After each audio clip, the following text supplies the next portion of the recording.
السلام عليكم ورحمة الله وبركاته. waxaan rabaa inaan kaga faa'iideeyo maanta inta nafaqo leh oo ka faa'iidi doontaan insha Allah oo soonkana anfacaysa. waxaan rabaa inaan kariyo saaka mushaari, waxaan ku karinayaa digsigaas. waxaan ka karinayaa hilib iyo qudaar ilaa maaragta dabiid dacalna waa intuu si doona insha Allah. marka waa idinkaasa insha Allah ila socda ilaa iyo maaragtay afurka insha Allah. ugu dambeyn meesha aan ku soo gabagabeeyo waa idin la soo socodsiinaya insha Allah. waa kaas khaaliyashayda ila socda, waa kaas haddan ku ridaa.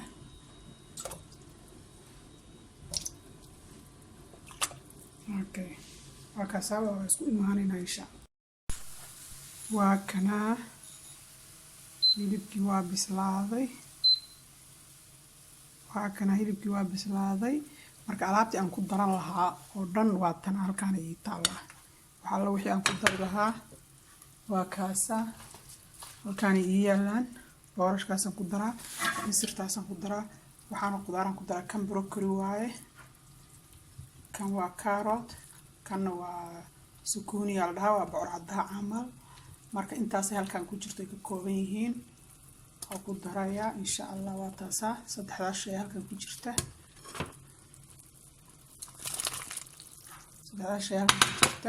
hilibku waa bislaaday, lafiina waan ka baxshay la socda.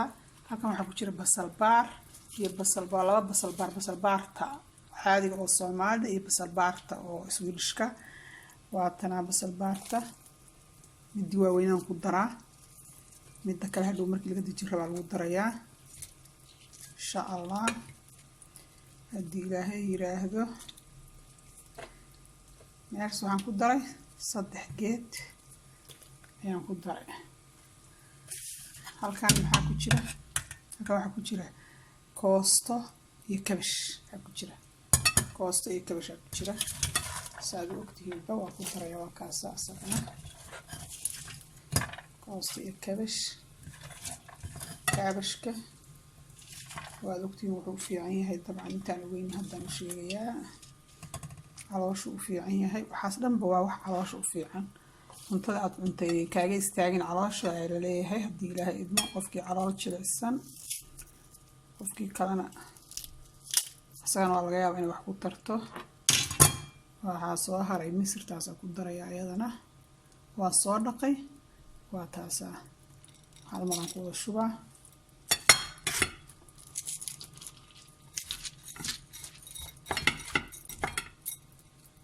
taas aan ku daray. halkan waxaa igu jiro marka boorash asaga weel iguma jiro. waan qiyaasanayaa, xoogaan ku daraa adiga in qiyaasaan ku daranaya insha Allah. waa idinkaas okay. waa fahanteen aan malaynaa insha Allah. hilibkii adigu muddo wuxuu karsamayay hilibku aan yarayn. haddana midaan mudday ku karsan doontaa, inkastoo aysan bisayl badan ba ayaga dhan ma doonayaan, kulligood bisayl badan ma doonayaan insha Allah.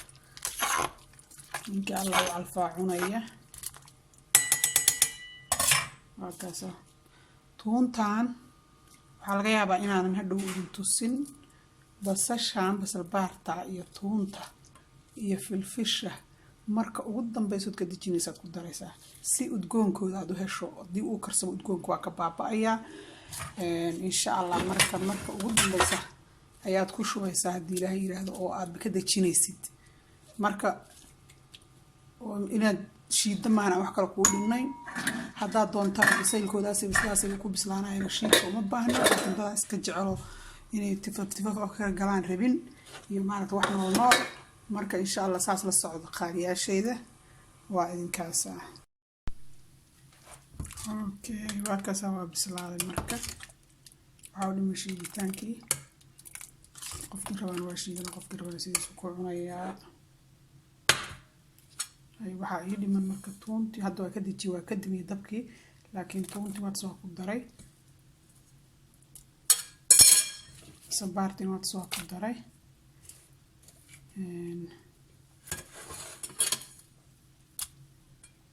kuwaasa lagu karkarinaa kuwaas in ku carfaanaan rabaa caraftooda iyo halka dhadhankooda loo baahan yahay waa kaasa filfishi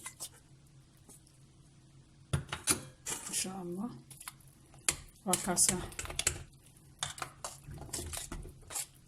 kaas iswiye intaas ku dhantahay waa noo dhamaatay khayr Allah ka dhigo Allah noo calfo intaan haysan Allah siiyo inta haysataan Allah u siiyo u barakeeyo insha Allah waa idinkaas khayr idin rajeynaya asxaabteyda like iyo subscribe kayga ilaawinin iyo share-ta waa idinkaas khaaliyashida channelka waa inaad anigaaba hadda ka habsaamay wax soo gelinin kor u qaado insha Allah kor Allah idin qaado insha Allah waa idinkaas